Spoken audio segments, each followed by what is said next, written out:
Muito bem. A semana passada eu fiz aqui um experimento que me revelou muito sobre o estado de coisas no Brasil, confirmando coisas que eu já imaginava há muito tempo. Eu coloquei lá uma notinha dando ciência de um experimento que eu tinha assistido em várias versões, o mesmo experimento,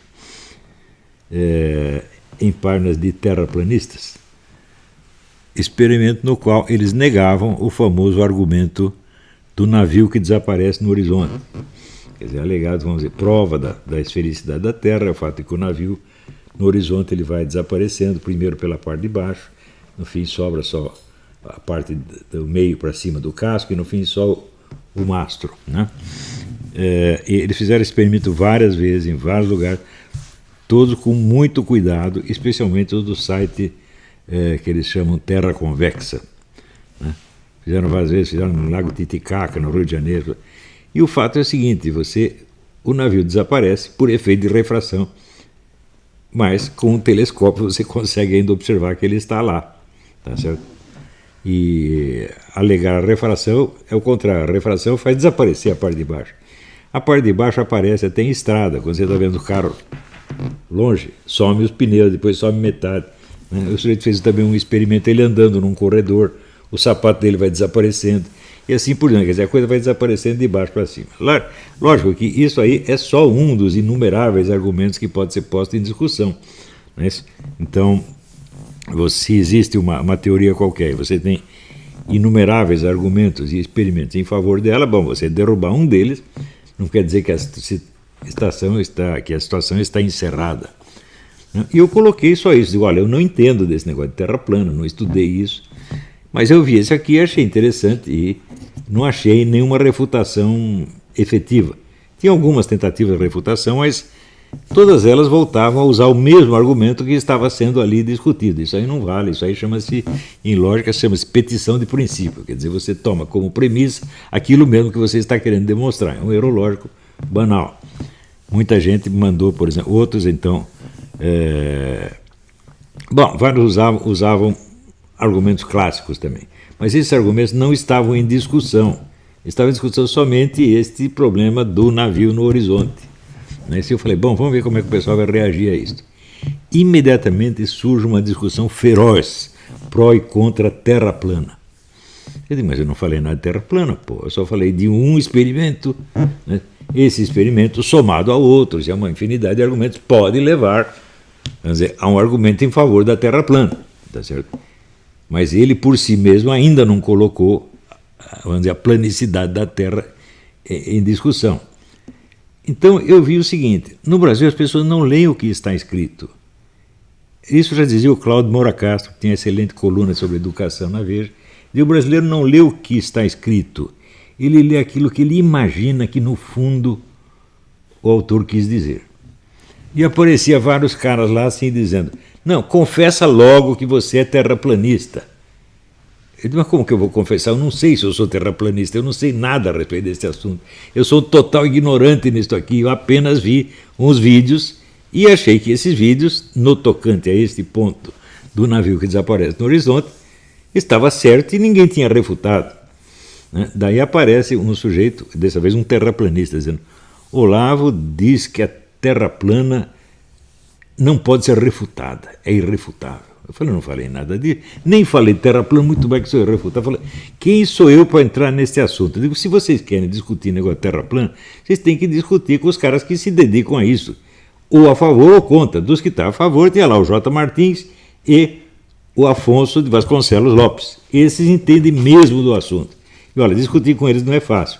Por isso mesmo, eu não me meto a discutir. Eu só fiquei neste ponto do filminho. O filminho é muito claro ali. Então, daí eu me lembrei o seguinte, eu me lembrei que na Idade Média havia concepções da Terra que misturavam o negócio da Terra esférica e Terra plana. Dizia, não, a Terra é grosseiramente esférica, mas tem pedaços planos.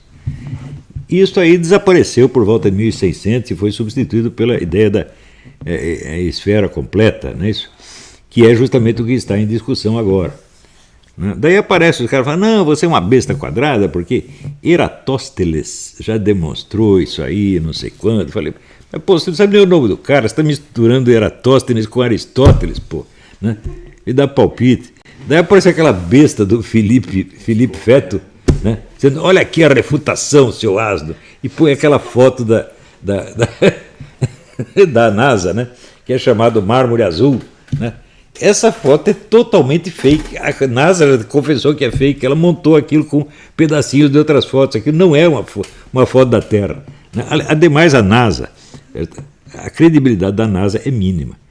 A NASA já disse que os filmes originais do passeio na Lua foram perdidos porque eles usaram para gravar outras coisas, estavam com falta de fita e gravaram. Você imagina, a NASA com o seu orçamento de trilhões do dia a dia para comprar fita, pegou essa fita preciosa, né, documenta os caras andando na Terra e usou para gravar não sei o que, sei lá, cena de sexo, não sei qualquer coisa, festinha de aniversário, e sumiu, né? Depois o Neil Armstrong e o Buzz Aldrin, né, foram para a Holanda e deram para o presidente da Holanda uma pedra da Lua, né, um monumento, um negócio de documento histórico. Era falsa, era madeira petrificada. Quer dizer, tem tanta treta na NASA que eu acho melhor não alegar. Não estou negando a autoridade da NASA, mas você não pode tomá-la como um elemento probante e indiscutível. Isso é estupidez. E o pessoal continuou discutindo a Terra plana, e ninguém falava nada do experimento. Quando falava era para xingar o experimento, só xingar.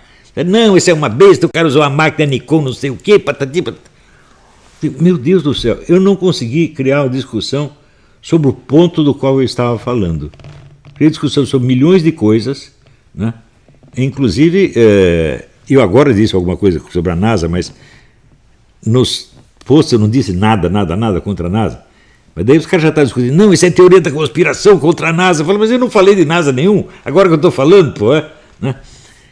Em suma, eu vi o pessoal ter um problema de foco assim terrível. Aquele problema assinalado mesmo pelo Cláudio Moura Castro. As pessoas não leem textos, elas adivinham. Todo mundo está lendo assim. Alunos meus, que sempre me pareceram alunos sérios, bem inteligentes, fizeram isso, meu Deus do céu. Quer dizer, você quer discutir a Terra plana? Tá bom, você discute a Terra plana, mas vai discutir na sua página do Facebook, né? E vai discutir com as pessoas que estão tratando disso, que estão interessados nisso, né?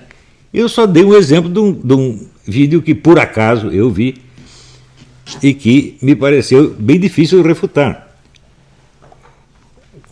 Na verdade, eu não sei se é possível refutar esse experimento, porque a única maneira de refutá-lo seria fazer um experimento oposto. Mas como fazer? Materialmente, como você vai fazer? Depois que você já botou o negócio no telescópio, o navio já apareceu inteiro quando ele deveria ter aparecido, como é que você vai fazer? Vai fazer o navio desaparecer? Eu não sei como refutar isso aí. Eu acho que este argumento dos terraplanistas, este especial, é irrefutável. Agora, a teoria terra plana é um negócio enormemente complicado. E tem aquela teoria do domo, que em cima tem as águas, aqui tem a atmosfera está presa dentro do domo. Outro que diz que embaixo tem um volume que tem cercado pela o Polo Sul, a Antártida não é um continente, é um muro, etc. Tudo isso eu não sei nada e não estou discutindo nada disso. Para você enfrentar a Terra plana, você vai ter que pegar todos os argumentos deles e discutir um por um. Eu não tenho tempo, nem interesse de fazer, nem capacidade de fazer isso, né? Mas se você está discutindo isso, você não está discutindo comigo, você está discutindo com eles. Agora, você não vai discutir com o Afonso, porque você vai se ferrar. Porque ele sabe muito mais geofísica e astronomia do que todos esses juntos, né? Tem um rapaz que eu gosto até muito, ele diz o argumento dele: o movimento das formigas na Terra prova que a Terra é esférica. Você está brincando comigo, né? E as formigas se orientam baseadas num modelo esférico. Pode até ser que elas façam isso, mas não prova que elas tenham razão, não é isso? Então, os animais podem, né, se orientar por milhares de sistemas de referência que só existem para eles. Se você pegar bem, por exemplo, o cachorro ouve ondas que nós não captamos, né? Isso não quer dizer que ele está percebendo mais do que nós, não, ele percebe um determinado tipo de estímulo, percebe mais que nós, e outro percebe menos, e assim por diante, né? Tem animais que têm uma visão muito precária, se orientam pelo ouvido, tá certo? Isso não quer dizer que eles tenham razão e nós não. Quer dizer, tudo isso não é um argumento, na verdade. Isso é apenas assim, brabeza, o sujeito ficou brabo. Por que fica brabo? Porque nós estamos acostumados com a ideia da Terra esférica desde o tempo dos gregos. Se bem que muitos desses adeptos da teoria do globo dizem que na Idade Média todo mundo acreditava em terra plana, que é uma coisa de uma ignorância monstruosa. Né? Terra plana, teoria mesmo da terra plana, você tem que ir muito antes da Grécia para você encontrar isso. Quando chega ali no Hiparco e Eratóstenes, acabou, né? Todo mundo já falava em terra esférica. Né? Então é uma coisa muito antiga. Esta coisa muito antiga foi muito reforçada com o advento da teoria do Copérnico, né, do heliocentrismo. Ora, o heliocentrismo nas últimas décadas foi submetido a um tratamento impiedoso pelo Wolfgang Schmidt e outros cientistas. Tá certo?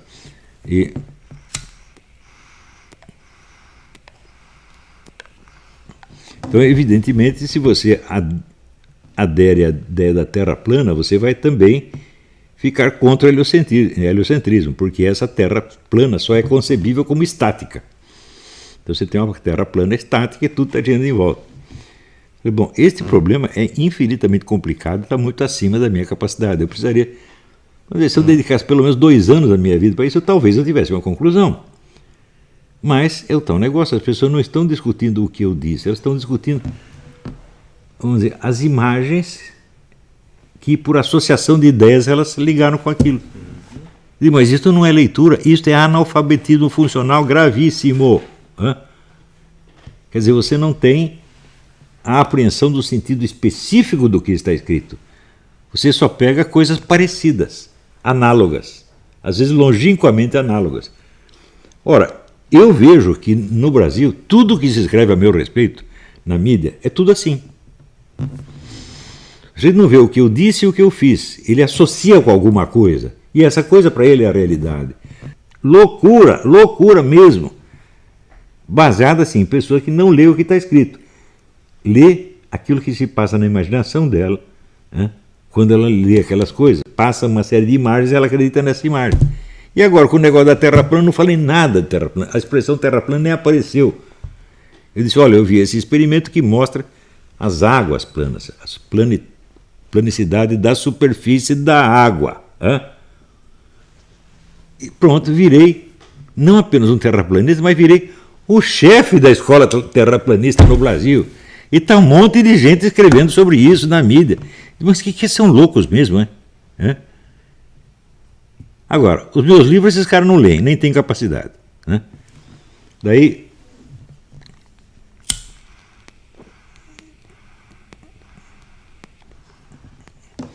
o mais curioso é o seguinte, esse pessoal se junta aos milhares, escrevem contra mim todo dia, são 5 ou 6 matérias por dia, só nos grandes órgãos de mídia, né? 5 ou 6 por dia, há mais de 2 anos, né? Sem contar o que começou antes, que começou no tempo do Orkut, né? Tem um site que tinha no mínimo 10 mil mensagens lá. Faz tudo isso e depois ainda aparece um cara que me chama de covarde. Eu digo que se juntem 10 mil pessoas para bater em um, ele que é o covarde. Quer dizer, por que ele diz isto? Qual o sinal de covardia? Ele não pegou nenhum. Mas é uma imagem que passa pela mente dele, ele se vê, eu sou o herói que estou batendo no covarde. E ele acredita nisso na hora que ele pensa isso. Ou seja, ele não acredita no que ele vê, ele acredita no que imagina. E no Brasil está todo mundo assim. Eu estou falando para vocês, esse negócio de analfabetismo funcional é a coisa mais grave que já aconteceu no Brasil. E vocês não pensem que por vocês serem adultos, né, já formados, etc., vocês estão imunes a essa influência. Não estão. O analfabetismo funcional pega, porque você lê coisas escritas por essas pessoas. Uma coisinha dessa que você acredite, você já começa a baixar o seu QI, a sua capacidade de leitura. Eu vejo por essas mensagens que me mandaram o negócio da Terra plana. Eu não recebi uma que discutisse seriamente o experimento. Nenhuma. Era só pró e contra Terra plana. Eu digo, olha, eu partindo desse experimento até eu chegar na discussão da Terra plana vai uns 2 anos. Por quê? Eu não imagino que você aceitar verdades científicas estabelecidas por consenso como uma coisa que não pode ser discutida seja uma atitude cientificamente respeitável, não é? tudo pode ser discutido. Tudo, tudo, tudo, tudo, tudo. Não é isso? Não importa que seja um consenso científico. Aliás, consenso científico é a maior fonte de erros do mundo. Eu me lembro, por exemplo, nos anos 80, havia a tese defendida pelo Clube de Roma de que em 20 anos todas as estradas do mundo estariam congestionadas e teriam que eliminar os carros. Isso defendido por 40 cientistas de primeiro plano. Daí veio a tese do congelamento geral, ia congelar tudo, logo trocada pelo aquecimento global. Eu já vi tese de que o colesterol mata, depois passaram 20 anos, não, o colesterol faz bem, não pode ficar sem. Consenso científico, bicho, é assim, é uma coisa mais instável, né, do que coração de mulher, você está entendendo? Ele muda toda semana. Inclusive, vamos supor,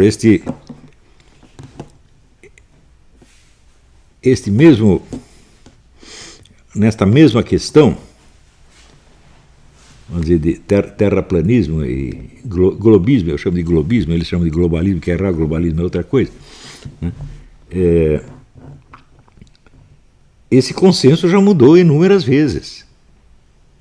Não há uma teoria científica que seja unânime na ciência, nenhuma. Por exemplo, todo mundo... se você pegar, por exemplo, os cálculos que Newton fez da gravidade, você vai ser um cálculo de demonstração canônica, o cálculo está certíssimo. Só que é o seguinte, quando você vai estudar um negócio direito, Newton confessava que ele não sabia o que era a gravidade. Então foi apenas um fenômeno que ele mediu. E não dá para você saber realmente se existe aquilo, ou se é o peso dos objetos que os puxa para baixo. É algo que o atrai ou é ele que se empurra? Até hoje isso está em discussão. Né? Uma coisa que ninguém duvida que existe a gravidade. Nossa, quer dizer, ninguém duvida que as coisas que você solta no ar caem. A explicação científica por trás disso pode dar ainda discussão por milênios. Né? Lei da relatividade. Um dia eu disse assim, o Einstein criou a teoria da relatividade para se livrar das consequências geocêntricas do experimento de Michelson e Morley. Porque eles diziam o seguinte, se a Terra está rodando, a velocidade da luz numa direção deve ser maior do que na outra direção, porque ou ela acompanha a Terra ou ela vai contra a Terra. Mediram tudo quanto é jeito, não tinha diferença nenhuma. Resultado, a Terra não está se mexendo para parte alguma. O Einstein leu isso, ficou apavorado e disse, agora nós temos que criar um sistema de referência. Ou nós aceitamos isto, ou nós vamos ter que criar um sistema de referência completamente diferente. Então, ele criou a teoria da relatividade para se livrar das consequências possivelmente geocêntricas do experimento de Michelson e Morley. Eu disse isso, você não imagina quantas cartas indignadas eu recebi. Quando isso é uma realidade histórica, qualquer biografia do Einstein conta isso. Pode ser assim, a biografia mais... como é que se diz? Elogiosa da paróquia. Todos dizem isso. Né? O negócio também da gravidade, eu digo a mesma coisa que eu falei da gravidade, que todo mundo xingou, apareceu o Michio Kaku falando da mesma coisa. O cara descobriu a gravidade, mas ele não sabia o que era. Até hoje nós não sabemos o que é a gravidade. Você pegar a teoria quântica, olha, eu já vi vários dos maiores físicos do mundo, Brian Ridley, por exemplo, físico inglês, né? o Wolfgang Schmidt e outros, dizendo, ninguém entende a teoria quântica. Nós sabemos que o experimento dela funciona, mas não quer dizer que nós saibamos o que está acontecendo. Então, como é que você vem dizer que o consenso científico é uma autoridade? A autoridade da ciência é incompatível com a própria natureza da ciência. Se a ciência é uma atividade constantemente autocrítica, que está em constante revisão, ela não pode ter autoridade nenhuma. Ela tem que reconhecer que o que ela diz pode ser desmentido amanhã e, portanto, ela não pode impor nada como autoridade. Isso quer dizer que há um conflito, uma contradição entre o exercício da ciência e o ensino da ciência. Eu comecei a me interessar por isto no tempo que eu trabalhava em revistas de educação, aquelas malditas revistas da Fundação Vitor Civita, que era a Nova Escola e a Sala de Aula. Eu falo, olha, esse pessoal tenta manter o ensino fazer com que o ensino acompanhe o estado das pesquisas. Eu digo, isso é absolutamente impossível. Porque o garoto que está na segunda série do ginásio, hoje seria o quê? Sexta série, sétima série, né? Ele não tem condição de acompanhar a pesquisa de ponta. Porque ele não tem nem sequer a matemática suficiente para isto. Como é que eu sei disso? Ora, eu li naquele livro O Sonho de Descartes que, em geral, os chefes de departamento nas faculdades de matemática não entendem as propostas de pesquisa dos seus próprios subordinados. Então eles aprovam ou desaprovam assim, no escuro. Às vezes, para ele entender aquela proposta, ele precisaria estudar meses, né?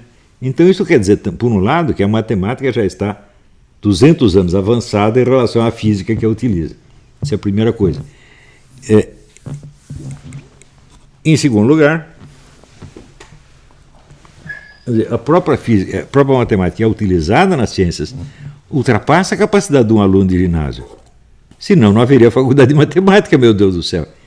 Então, se você não é capaz de acompanhar a matemática que é usada numa determinada pesquisa, você não vai entender aquela pesquisa direito. Eu sei, porque durante anos eu tinha esse problema, eu sou péssimo de matemática.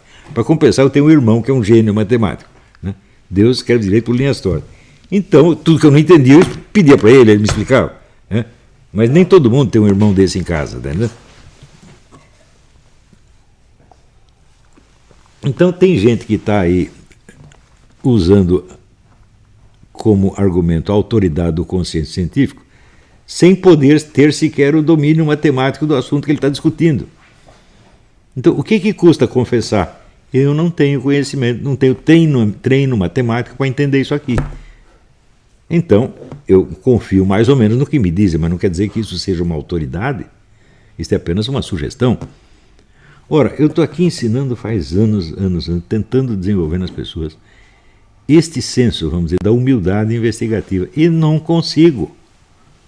As pessoas aceitam isso enquanto eu estou investigando coisas que para elas não são importantes ou não são valiosas, mas se você toca num ponto, né, você toca...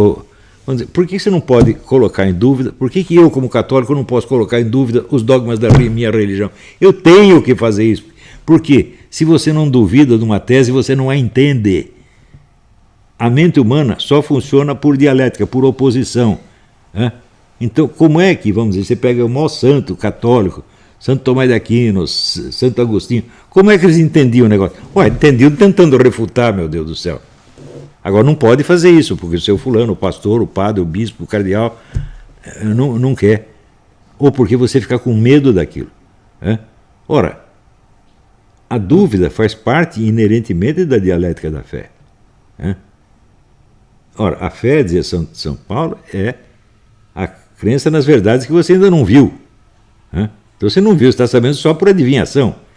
Você não pode crer nisso do mesmo modo que você crê que 2 mais 2 é 4. É um modo diferente de crer. Você está entendendo? Tanto que a fé inclui como um dos seus elementos essenciais a esperança. A esperança é a esperança de uma coisa que não se realizou ainda. Agora, o 2 mais 2 é 4, ele está dando 4 faz muito tempo. Então, são modos diferentes de crer. E as pessoas querem, vamos dizer, afirmar o dogma da sua religião como se fosse do tipo 2 mais 2 é 4. Ou seja, uma coisa autoevidente. E, bom, há coisas na religião que são autoevidentes.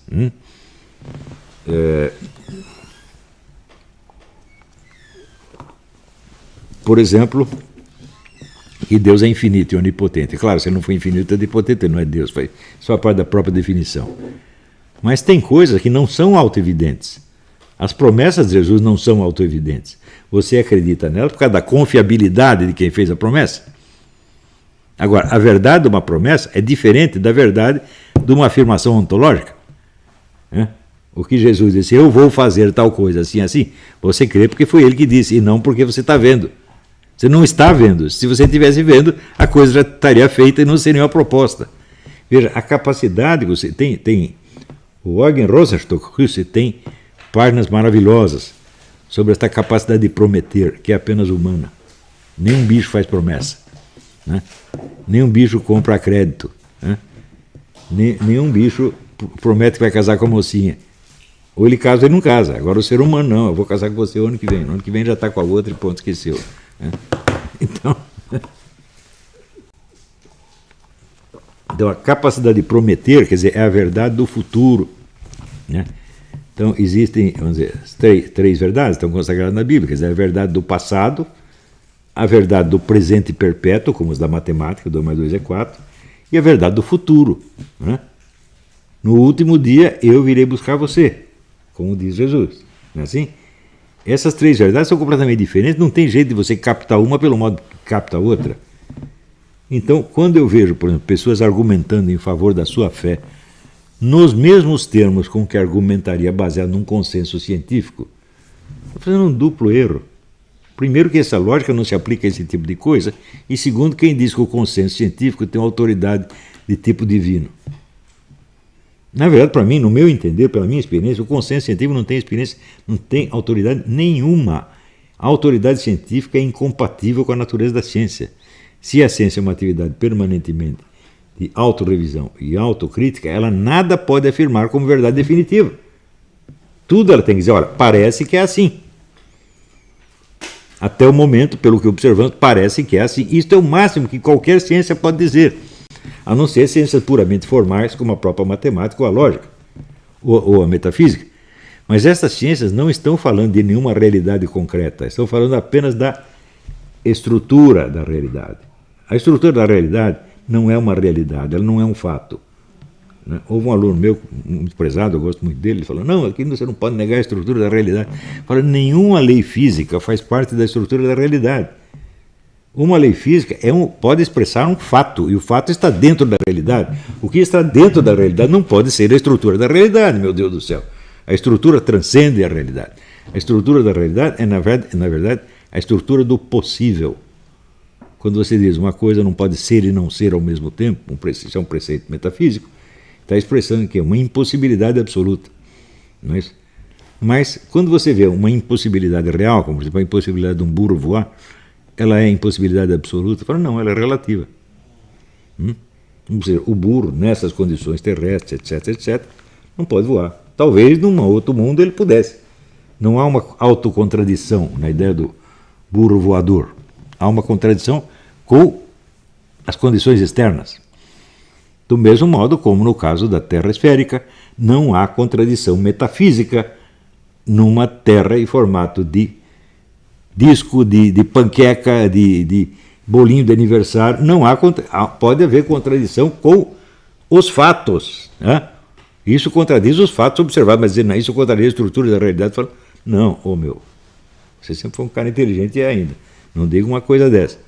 Isso quer dizer que, às vezes, coisas que eu lecionei, que eu ensinei várias vezes, elas não entraram direito. Por quê? O nego estuda o Olavo uma vez por semana, o resto da semana ele passa ouvindo a Globo, lendo a Folha de São Paulo, e pronto, e vai deteriorando a sua inteligência. E pensa que não, né? Quer dizer, o QI de uma pessoa não é uma conquista que você fez uma vez para sempre. Ele baixa dependendo do material que você está consumindo. No Brasil, a gente sabe que o nosso QI está baixando há 40 anos. Alguém pode se deixar achar imune a isso? Não. Por que você acha que eu fugi daí, gente? Por que eu estava ficando burro? Estava mesmo. Eu vim para cá, melhorou tudo. Não quer dizer que eu estou livre para sempre, porque também existe a burrice americana, também pode infectar você. Então, por exemplo, aqui você vai consultar um médico, o médico está mais preocupado em não ser preso do que em curar você. Ele morre de medo de processo. Então essa é a primeira preocupação dele.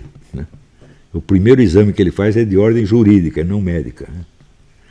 Então tem isso prejudica as pessoas. Todo esse código politicamente correto, essa besteira toda, faz um mal desgraçado. Por quê? Porque você tem medo de ser punido pela violação. Todo mundo tem. E a partir da hora que você tem medo de dizer as coisas como você as vê, você reprime a sua visão. A famosa brincadeira do Groucho Marx, afinal, você vai acreditar em mim ou nos seus próprios olhos? Eu acho essa a piada mais importante do mundo. Porque no século XX e agora no XXI, todo mundo está sendo submetido a esse tipo de prisão. tipo de opressão. Você vê um homem que diz que é mulher, você tem que dizer que ele é mulher, senão você pode ir para a cadeia. Como é que é isto? Então eu estou vendo um rinoceronte e tem que dizer que é uma galinha. Você pensa que isso não está acontecendo? Está. Né? Bom, daí você diz, não, então eu minto só para agradar a eles, mas por dentro eu continuo sabendo. Quanto tempo você aguenta manter convicções que você não pode sequer declarar, que não pode ter uma fórmula verbal? Né? Eu vejo que ideias que eu tenho e que eu não escrevi, eu perdi. Se eu tivesse escrito todas as ideias que eu tive, eu seria prêmio Nobel de Literatura, mas não sou ainda porque não escrevi. Tem muitos livros geniais do Olavo de Carvalho que só existiram aqui, não existem mais. E você acha que você consegue manter essas crenças profundas, né? Sem poder escrever, sem poder falar, sem poder discutir com ninguém? Não, elas mudam. O que eles te impedem de dizer, você acaba esquecendo. E às vezes não é uma proibição formal. É pior ainda, proibição tácita. E você acha que vai pegar mal. Então, por isso é que eu sempre disse para vocês, é importante você só ter amizade com pessoas que estão buscando a verdade. Você se livre dos outros amigos. Uma vez um aluno meu que eu gostava muito disse, se eu continuar estudando aqui, daí minha namorada não vai me chamar de meu fofinho. Eu disse, manda essa prostituta embora, rapaz, arruma outra melhor. Quer dizer, você para conservar amizades que não prestam, você sacrifica coisas preciosas de você. Daí quero ver no juízo final você pedir ajuda para esses caras. Vai pedir para sua fofinha. Também, há coisas que acontecem que cada vez me espantam mais, e o que mais me espanta é ver que as pessoas não se espantam com aquilo. Por exemplo, quando o número de homicídios anual no Brasil chegou a 70 mil, que dá 3 guerras do Iraque em tempo de paz, e o pessoal está discutindo corrupção, o nosso dinheiro, roubaram o nosso dinheiro. Fala, que se dando dinheiro, pô? O dinheiro vale tanto mais que a vida humana assim? Né? Daí agora fizeram lá um acordo com a China, com a Huawei, que é a empresa que já foi expulsa dos Estados Unidos e da Polônia, empresa criminosa, empresa ligada ao serviço de inteligência chinês, e vão entregar as identidades de todos os brasileiros para a Huawei, ou seja, para o serviço secreto chinês. O serviço secreto chinês vai ter controle total do que se passa no Brasil. Ou seja, vendemos o Brasil. Para quem? Para um governo genocida, assassino de cristãos. Você acha que é lícito um povo, para ele se livrar dos seus apertos financeiros, ele começar a ajudar um regime assassino? Lembre-se, os caras que pensavam assim antes da guerra e comerciaram com a Alemanha, foram todos considerados criminosos de guerra. Ou seja, a sua dureza, a sua falta de dinheiro, não justifica moralmente que você se alie com essas pessoas. No Brasil tem alguém tentando examinar a coisa por esse lado? A moralidade desses acordos? Ninguém discute, só discute se é vantajoso financeiramente ou não. Ou seja, estão transformando o Brasil numa quadrilha de assassinos. Porque se é lícito o povo, para se livrar do aperto, ajudar um governo genocida, então é lícito eu, por exemplo, se eu tiver com apoio, com problemas financeiros, eu resolver a minha situação me aliando a um assassino. O assassino me dá um dinheiro para eu fazer um favor para ele, eu aceito. Então, isso é cumplicidade com o homicídio. E pior ainda, com matança de cristãos em massa. Ninguém está discutindo isso.